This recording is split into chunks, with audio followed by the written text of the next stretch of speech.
لله نحمده ونستعينه ونستغفره ونعوذ بالله من شرور أنفسنا ومن سيئات أعمالنا. من يهده الله فلا مضل له ومن يضلل فلا هادي له. وأشهد أن لا إله إلا الله وحده لا شريك له. وأشهد أن محمدا عبده ورسوله الذي أرسله بالحق بشيرا ونذيرا وداعيا إلى الله بإذنه وسراجا منيرا. أما بعد فإن أصدق الحديث كتاب الله وخير الهدى هدى محمد صلى الله عليه وسلم وشر الأمور محدثتها وكل محدثة بدعة وكل بدعة ضلالة وكل ضلالة في النار.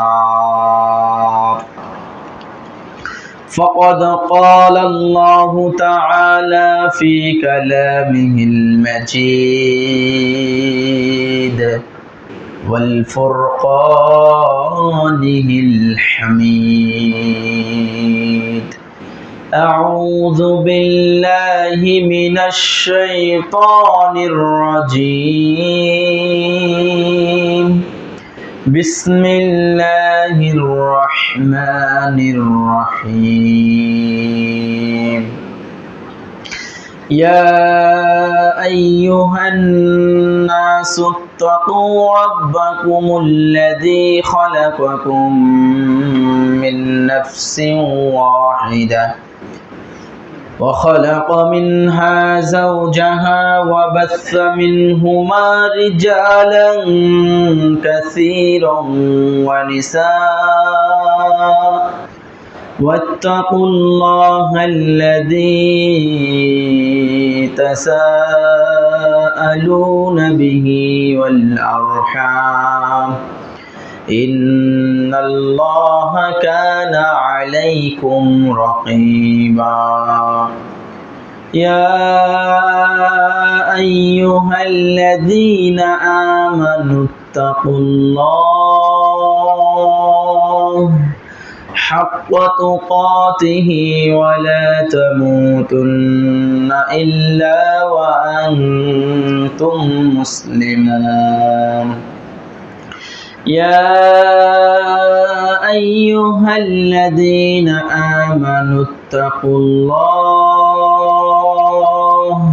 وقولوا قولا سديدا يصلح لكم أعمالكم ويغفر لكم جنوبكم ومن يطع الله ورسوله فقد فاز فوزا عظيما. وقال تعالى في آية أخرى: إن عدة الشهر عند الله 12 شهرا في كتاب الله يوم خلق السماوات والأرض منها أربعة شهر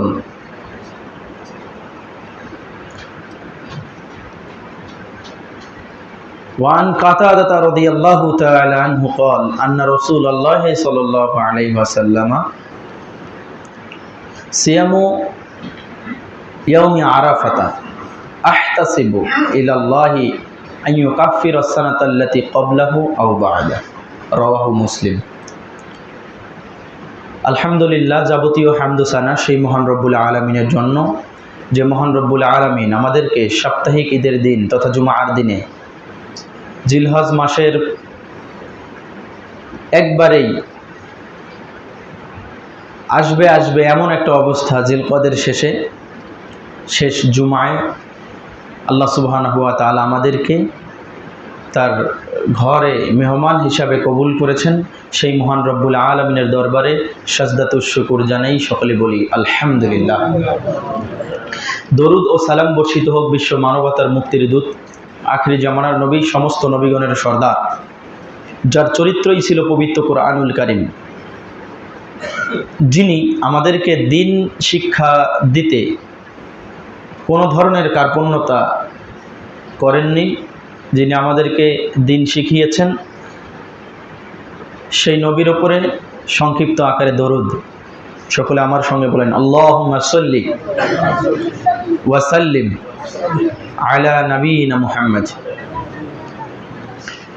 সম্মানিত উপস্থিতি, অতঃপর আমি আপনাদের সম্মুখে দণ্ডায়মান। আজকে আসলে সকলেরও হয়তো বা জানা আছে কোন বিষয়ে আলোচনা হতে যাচ্ছে, সেটি হচ্ছে জিলহজ মাসের প্রথম দশকের ফজিলত। সম্মানিত উপস্থিতি, আমরা জিলকদ মাসের শেষের দিকে চলে এসেছি। আল্লাহ তাআলার নিকটে যে 4টি মাস সম্মানিত, যদিও এগুলো আমরা সামনে রেফারেন্স সহকারে আলোচনা করব ইনশাআল্লাহ, যে 4টি মাস সম্মানিত, সেই 4টি মাসের মধ্যে আমরা একটি মাসে অবস্থান করতেছি এবং সামনে আরও একটি মাস আসতেছে এবং একটি মাসকে আমরা ফেলে দিয়ে চলে আসছি। সেটি হচ্ছে শাওয়াল, জিলকদ, জিলহজ আর মুহাররম। তাহলে আপনি বলবেন যে তাহলে কি রমজান নয়? রমাদান এক্সেপশনাল, আর আপনাদের জানা আছে exceptional always will be exceptional, যেটা ব্যতিক্রম ওটা সবসময় ব্যতিক্রমেই থাকবে। আর আল্লাহ সুবহানাহু ওয়া তাআলা এই যে 4টি মাসকে হারাম তথা সম্মানিত করেছেন, সেই হারাম তথা সম্মানিত মাসের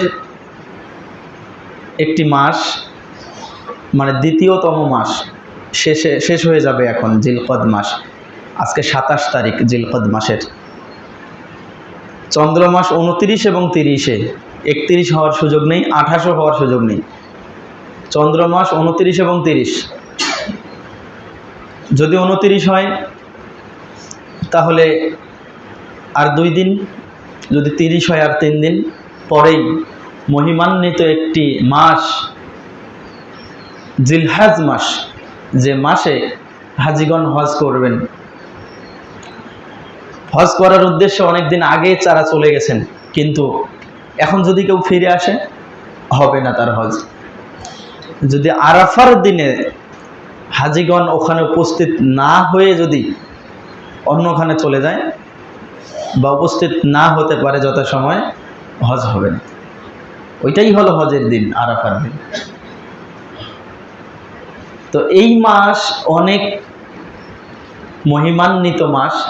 কেন আল্লাহ তাআলা এই মাসকে এত বেশি ফজিলত দিয়ে রেখেছেন, তার কয়েকটি কারণ আমরা আপনাদের সামনে উল্লেখ করার চেষ্টা করব ইনশাআল্লাহুল আজিজ। আল্লাহ সুবহানাহু ওয়া তাআলা বলছেন পবিত্র কোরআনুল কারীম, সূরা তাওবা, সূরা নাম্বার 9, আয়াত নাম্বার 36, ইন্না ইদ্দাতাশ শুহরে, আল্লাহ তাআলার নিকটে গণনাকৃত মাস, শুহরে ইনদাল্লাহি 12 শাহরান, আল্লাহ তাআলার নিকটে পুরা বছরে গণনাকৃত মাস হলো 12টি। যেমনি ভাবে আপনি আমি মাস গণনা করি January, February, March, April, May, June, July, August, September, October, November, December, বৈশাখ, জ্যৈষ্ঠ, আষাঢ়, শ্রাবণ, ভাদ্র, আশ্বিন, কার্তিক, অগ্রহায়ণ, পুষ, মাঘ, ফাল্গুন, চৈত্র। 2টাই জানা আসছে, কিন্তু আমার আরবিটা জানা নাই। আমি বলছি না আরবিটা জানা আপনার জন্য বাধ্যতামূলক, এটা আমি বলছি না। তবে যেহেতু 2টা মুখস্থ করতে পারছেন, আপনি আরবিটাও মুখস্থ করতে পারবেন বলে আমি আশাবাদী। আপনি মুখস্থ করে নেবেন। সম্মানিত উপস্থিতি, আল্লাহ তাআলা বলছেন আল্লাহ তাআলার নিকটে গণনাকৃত মাস হলো 12টি। তার মধ্য থেকে আল্লাহ তাআলা বলছেন মিনহা, আরবাআতুন আশহুরিন, এর মধ্য থেকে 4টি মাস রয়েছে হুরুমুন, হারাম মাস। হারাম কি? এখন হারাম বলতে বলবেন যে তাহলে হারাম মানে তো অবৈধ। হারামের 2টা অর্থ আছে, একটা হলো অবৈধ আর একটা হলো সম্মানিত। বাইতুল হারাম মানে সম্মানিত ঘর তথা কাবা ঘর, এটা হারাম ঘর নয়, অবৈধ ঘর নয়, এটা আবার বললে হবে না। হারামের 2টা অর্থ, বলে না যে হারাম শরীফ, সম্মানিত জায়গা। তো আল্লাহ তাআলার নিকটে সম্মানিত যে 4টি মাস, সেই 4টি মাস হলো শাওয়াল, জিলকদ, জিলহজ, মুহররম। তার মধ্য থেকে আমরা এখন জিলকদে আছি, কিছুদিন পর আমরা জিলহজ মাসে চলে যাব। জিলহজ মাসটি এত বেশি গুরুত্বপূর্ণ হওয়ার কয়েকটি কারণ হতে পারে। এক, আল্লাহ সুবহানাহু ওয়া তাআলা এই জিলহজ মাসের এই প্রথম দশককে আল্লাহ তাআলা শপথ করেছেন। আল্লাহ তাআলা বলেন ওয়াল ফজর, ফজরের শপথ, ওয়ালায়ালিন আশর, 10 রাতের শপথ। 10টি রাতের শপথ আল্লাহ তাআলা করেছেন। কোন 10 রাত? ইবনু আব্বাস এবং আব্দুল্লাহ ইবনে জুবায়ের রাদিয়াল্লাহু তাআলা আনহু এবং ইবনে মুনজির রাহিমাহুল্লাহ তারা বলেছেন এই 10 রাত হলো জিলহজ মাসের প্রথম দশকের যে 10টি রাত্রি আছে, এই রাত্রিকে বোঝানো হয়েছে। ইমাম ইবনু কাসির রাহিমাহুল্লাহ এই আয়াতের ব্যাখ্যা করে তিনি বলেছেন, ইবনু আব্বাস এবং এই যে সকল সাহাবী এবং তাবিঈগণ তারা যে এই 10 রাতকে জিলহজ মাসের 10 রাত বলে উল্লেখ করেছেন, তিনি বলেছেন তারা যথার্থ উল্লেখ করেছেন। তার মানে বোঝা যাচ্ছে এই 10 রাত্রি অনেক গুরুত্বপূর্ণ। আল্লাহ তাআলা শপথ করেছেন ওয়াশ-শামস, সূর্যের শপথ। আল্লাহ তাআলা শপথ করেছেন ওয়াদ-দুহা, ফজরের শপথ। আল্লাহ তাআলা শপথ করেছেন অনেক অনেক, ওয়াল আসর, যুগের শপথ, সময়ের শপথ, আসরের শপথ, এরকম অনেক শপথ করেছেন। তো আল্লাহ তাআলা কেন শপথ করেন, কেন কসম করেন? আল্লাহ তাআলা যেটা কসম করেন, যেটা শপথ করেন, যে বিষয়ে কসম করেন এবং শপথ করেন, সেই বিষয়টা আল্লাহর নিকটে অনেক অনেক অনেক বেশি গুরুত্বপূর্ণ এবং ফজিলতপূর্ণ, যার কারণে তিনি কসম করেন।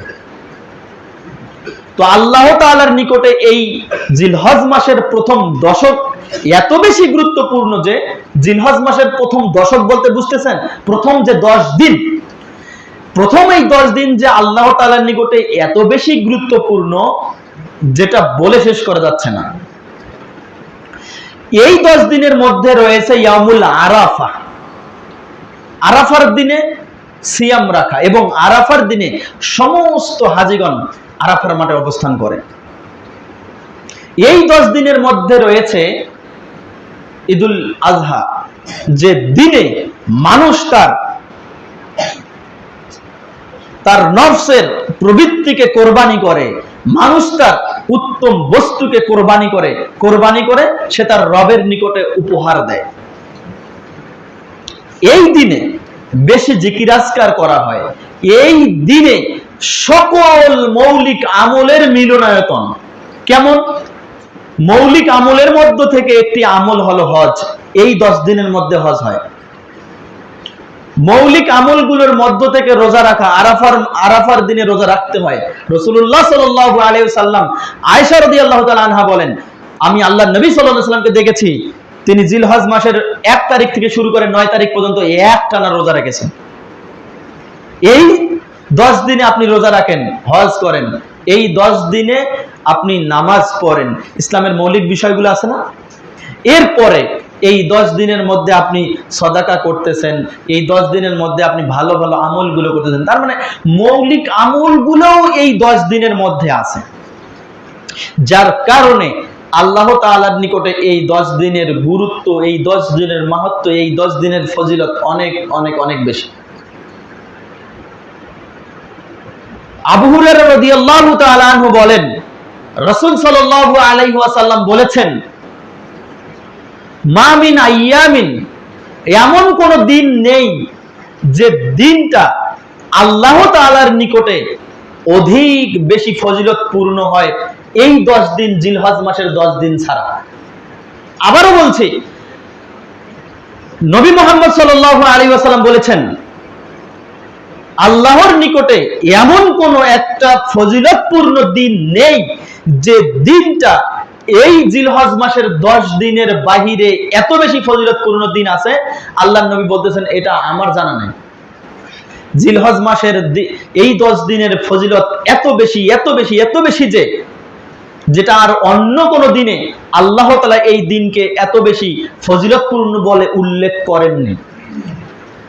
এরপরে সাহাবী বলতেছে, আল্লাহর নবী, তাহলে এমন কোন কি আমল নেই যেটার কথা আপনি বললেন? তাহলে যে ব্যক্তি আল্লাহর রাস্তায় জিহাদ করে ওই ব্যক্তির আমল কি আল্লাহর নিকটে গুরুত্বপূর্ণ নয়? যে এই 10 দিনের আমল আল্লাহর নিকটে বেশি গুরুত্বপূর্ণ?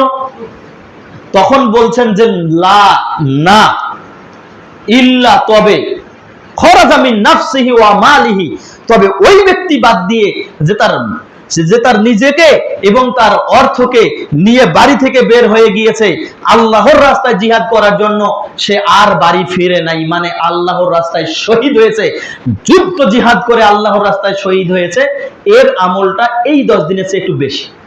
কিন্তু এইটা কি এখন সম্ভব?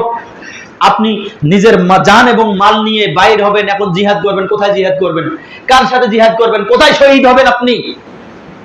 বুঝা যাচ্ছে রাসূলুল্লাহ সাল্লাল্লাহু আলাইহি ওয়াসাল্লাম যে কথা বলেছেন, এই 10 দিনের আমল আল্লাহর নিকটে এত বেশি গুরুত্বপূর্ণ, এত বেশি ফজিলতপূর্ণ যে অন্য কোন আমল এত বেশি গুরুত্বপূর্ণ এবং ফজিলতপূর্ণ হতে পারে না। সম্মানিত উপস্থিতি, এজন্য আপনাকে আমাকে এই 10 দিনে যত প্রকার আমল রয়েছে, যত প্রকার আমলে সালেহ রয়েছে, যত প্রকার ভালো ভালো আমল রয়েছে, সেই ভালো ভালো আমলগুলো আপনাকে আমাকে করতে হবে। নফল নামাজ বেশি বেশি পড়তে হবে, নফল সিয়াম রাখতে হবে একটানা 9 দিন, এরপরে জিকির আজকার করতে হবে, খানা দানা করতে হবে, আল্লাহ তাআলার জিকির আজকার করতে হবে সব সময়, আর তাকবীর পাঠ করতে হবে। যখন এই ঈদুল আজহার চাঁদ দেখা যাবে তখন থেকে তাকবীর পাঠ শুরু হয়ে যাবে। তাকবীরটা হলো আল্লাহু আকবার, আল্লাহু আকবার, লা ইলাহা ইল্লাল্লাহু, আল্লাহু আকবার, আল্লাহু আকবার, ওয়ালিল্লাহিল হামদ। এই তাকবীরটা চলতেই থাকবে যতক্ষণ পর্যন্ত না আইয়ামে তাশরিক শেষ হয়ে যাচ্ছে। সম্মানিত উপস্থিতি, এই 10 দিনে আপনাকে আমাকে এমন ভাবে আমল করতে হবে, আমলের প্রিপারেশন নিতে হবে যে আমলের প্রিপারেশন নবী মুহাম্মদ সাল্লাল্লাহু আলাইহি সাল্লাম নিতেন, যে আমলের প্রিপারেশন রাসূলের সাহাবাগণ নিতেন।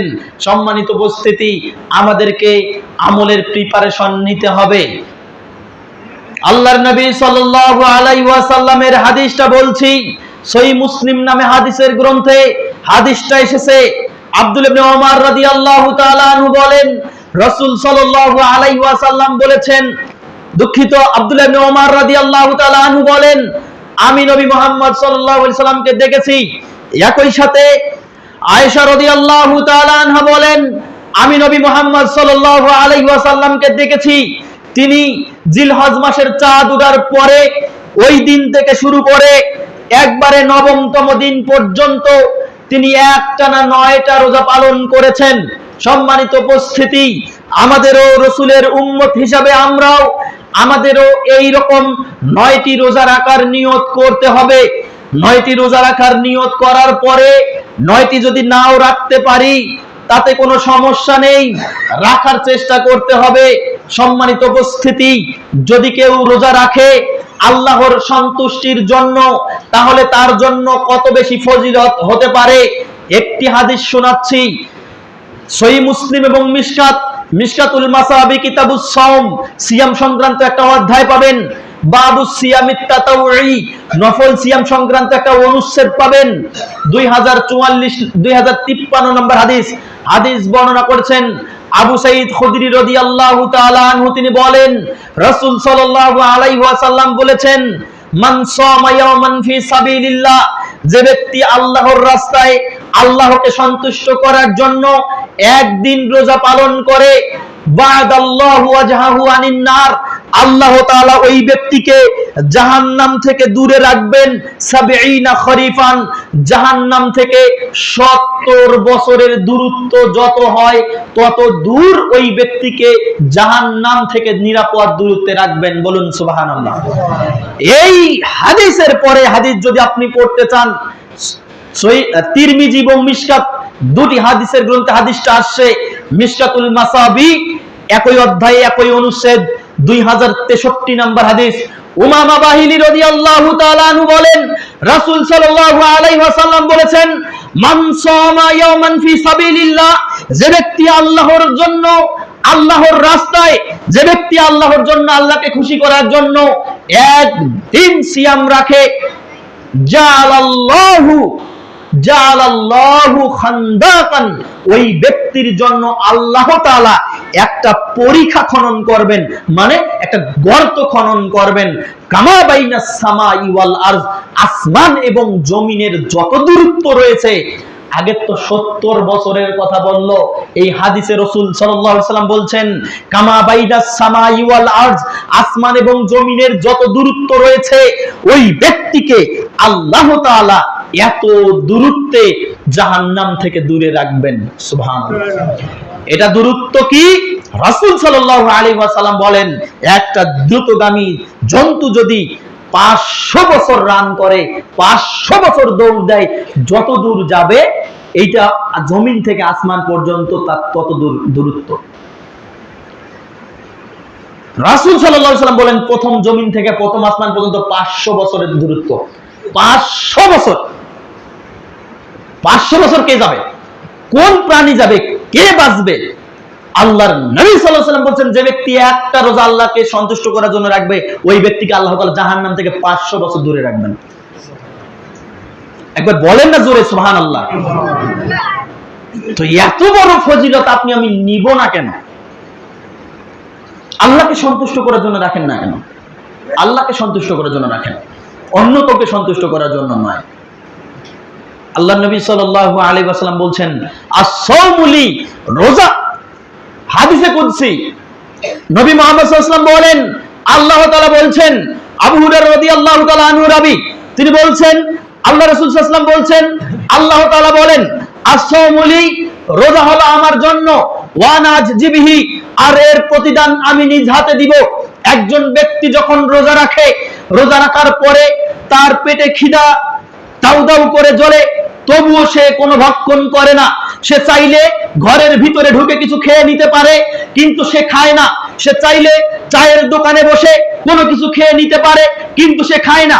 সে চাইলে প্রকাশ্যেও, এমনকি প্রকাশ্যেও সে পানাহার করতে পারে, কিন্তু সে করে না। না, কেন করে না? আল্লাহর ভয়ে করে না, আল্লাহর ভয়ে করে না। যার কারণে রাসূল সাল্লাল্লাহু আলাইহি ওয়াসাল্লাম বলেছেন, এই ব্যক্তি যে আল্লাহ তাআলার সন্তুষ্টির জন্য রোজা রেখেছে, আর আল্লাহ তাআলা একে তার নিজ হাতে তাকে প্রতিদান দান করবেন। কি প্রতিদান হতে পারে? কোনো বর্ণনা নেই, কোনো বর্ণনা নেই। আল্লাহ তাআলা নিজ হাতে প্রতিদান দান করবেন। নবী মুহাম্মদ সাল্লাল্লাহু আলাইহি ওয়াসাল্লাম বলেন, জান্নাতের অনেক দরজা রয়েছে, এই জান্নাতের দরজাগুলোর মধ্য থেকে একটি দরজার নাম হলো রাইয়ান, আর ওই রাইয়ান নামক দরজা দিয়ে শুধু সাওম পালনকারী ব্যক্তিরাই যাবে। আপনি বলবেন, আমি তো একজন নামাজি, সেই সাথে আমি একজন রোজা পালনকারী, আমি একজন হাজী, সেই সাথে আমি একজন রোজা পালনকারী, তাহলে কি আমি হাজীর দরজা দিয়ে যাব না? তাহলে কি আমি নামাজির দরজা দিয়ে যাব না?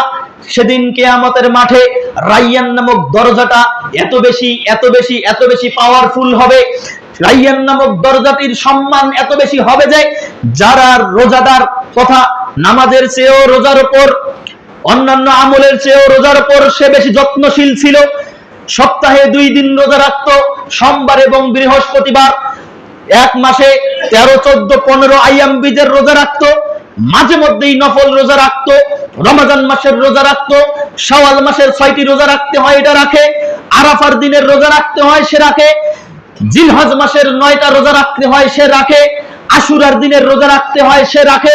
সে এই নফল রোজাগুলো রাখে, এগুলো রাখার কারণে তার আমলটা সাওম তথা রোজার দিকেই বেশি হয়ে যায়, যার কারণে কঠিন কিয়ামতের দিনে ওই ব্যক্তি রাইয়ান নামক দরজা দিয়ে, এত সম্মানিত একটা দরজা দিয়ে প্রবেশ করার সঙ্গে সঙ্গে আল্লাহ তাআলা তাকে তার প্রতিদান নিজ হাতে অর্পণ করবেন। সুবহানাল্লাহ। সম্মানিত উপস্থিতি, রোজার গুরুত্ব অনেক বেশি, কারণ রোজার মধ্যে কোনো ধরনের লৌকিকতা তথা মানুষ লোক দেখানো কোনো কিছু থাকে না। সহিহ মুসলিম এবং মিশকাত দুটি হাদিসের গ্রন্থে হাদিসটা আছে। মিশকাতুল মাসাবি কিতাবুস সাওম, সিয়াম সংক্রান্ত একটা অধ্যায় পাবেন, বাবু সিয়ামি তাতাউই, নফল সিয়াম সংক্রান্ত একটা অধ্যায় বা অনুচ্ছেদ পাবেন, 2044 নম্বর হাদিস। কাতাদা রাদিয়াল্লাহু তাআলা আনহু বলেন, রাসূল সাল্লাল্লাহু আলাইহি ওয়াসাল্লাম বলেছেন, সিয়ামু ইয়াউমি আরাফা, আরাফার দিনের সিয়াম। আরাফার দিনের সিয়াম বুঝেন? যেদিন হাজীগণ আরাফার মাঠে অবস্থান করে ওই দিনটাকে বলা হয় আরাফার দিন, আরাফাতের দিন, আরাফার দিন। নবী মুহাম্মদ সাল্লাল্লাহু আলাইহি ওয়াসাল্লাম বলেন, যারা আরাফার মাঠ থেকে বাহিরে থাকবে, যারা আরাফার মাঠ থেকে যারা বাহিরে থাকবে তাদের জন্য এই ফজিলত বর্ণনা করছেন আল্লাহর নবী সাল্লাল্লাহু আলাইহি ওয়াসাল্লাম বলেন, সিয়ামু ইয়াউমি আরাফা, আরাফার দিনের সিয়াম, আহতাসিবু আলাল্লাহ, আমি আল্লাহর নিকটে এই মর্মে আশা করি যে যে ব্যক্তি আরাফার দিনের একটি রোজা রাখবে, আইয়ুকাফফিরাস সানাতাল্লাতী ক্বাবলাহু আও বা'দাহ, যে ব্যক্তি আরাফার দিনের এই রোজা রাখবে ওই ব্যক্তির আগের এক বছর এবং পরের আর এক বছরের গুনাহ আল্লাহ তাআলা মাফ করে দিবেন। 2 বছরের গুনাহ। সহিহ তারগীব ও তারহিবের মধ্যে হাদিস বর্ণিত হয়েছে, একই হাদিস। আল্লাহর নবী সাল্লাল্লাহু আলাইহি ওয়াসাল্লাম বলেন, যে ব্যক্তি আরাফার দিনের সিয়াম রাখবে ওই ব্যক্তির একটানা 2 বছরের গুনাহকে আল্লাহ তাআলা মাফ করে দিবেন। একটানা 2 বছর।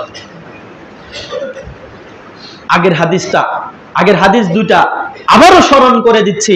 রাসূলুল্লাহ সাল্লাল্লাহু আলাইহি ওয়াসাল্লাম বলেন, যে ব্যক্তি আল্লাহকে সন্তুষ্ট করার জন্য একদিন রোজা রাখবে ওই ব্যক্তির জন্য 70 বছর জাহান্নাম থেকে ওই ব্যক্তির এত দূরত্ব রাখবেন। এর পরের হাদিস যেটা বললাম সেটা হচ্ছে আসমান এবং জমিন। আসমান এবং জমিন 500 বছরের রাস্তা। এই আসমান এবং জমিনের মাঝে যত দূরত্ব রয়েছে ওই ব্যক্তি আর জাহান্নামের দূরত্ব তাই হয়। তার মানে কি সেই জাহান্নামে যাবে না? বুঝতে পারেননি মনে হয়। যদি 500 বছরের দূরত্ব থাকে ওই ব্যক্তি জাহান্নাম থেকে, তাহলে কি ওই ব্যক্তি জাহান্নাম যাওয়া সহজ? সহজ নয়। তো এরকম আমল আপনি কেন করবেন না? আমি কেন করব না? যে আমলটা করার কারণে আল্লাহ তাআলা এত এত এত এত পাপগুলো আমার ক্ষমা করে দিচ্ছেন। দিনে ঘুম থেকে উঠা থেকে শুরু করে একবারে ঘুমাইতে যাওয়া পর্যন্ত সারা দিন যা করছেন এর সিংহভাগ আপনি আমি পাপ করেছি। অন্তরের জেনা, হাতের জেনা, পায়ের জেনা, মুখের জেনা, চোখের জেনা, সব জেনা পাপ। পরিকল্পনায় পাপ, দৃষ্টিভঙ্গিতে পাপ। আপনি যাবেন কোথায় সেখানে পাপ, রাস্তা দিয়ে হাঁটবেন পাপ, যেদিকে যাচ্ছেন সেদিকে পাপ। পাপ হতে হতে হতে হতে হতে হতে একবার আসমান পর্যন্ত ঠেক লেগে গিয়েছে।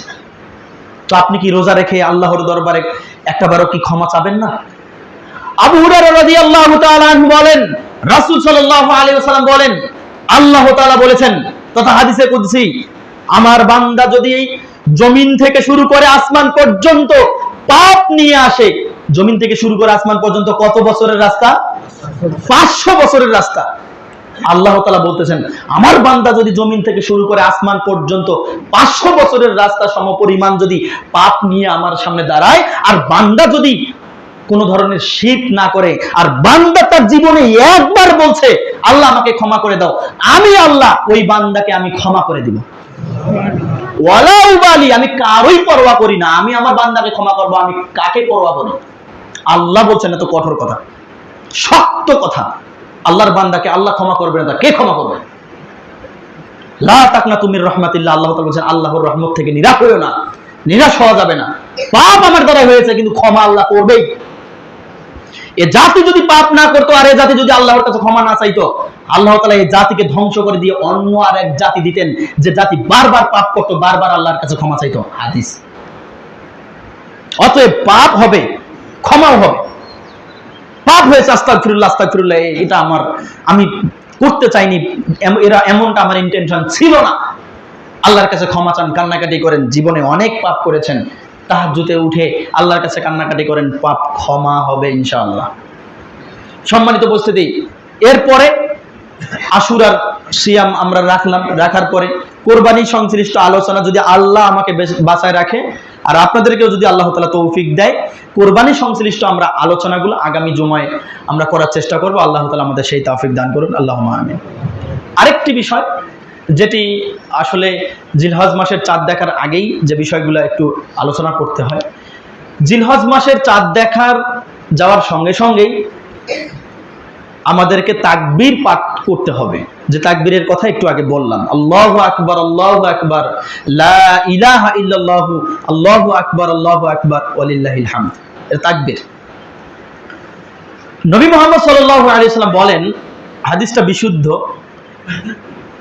এই জিলহজ মাসের প্রথম এই 10 দিনে তোমাদের উচিত হলো বেশি বেশি তাকবীর পড়া, মানে আল্লাহু আকবার, বেশি বেশি তাহলিল করা তথা লা ইলাহা ইল্লাল্লাহ বলা, বেশি বেশি তাহমিদ পড়া মানে আলহামদুলিল্লাহ পড়া, তাকবীর, তাহলিল, তাহমিদ এই আর তাসবিহ তথা সুবহানাল্লাহ পড়া।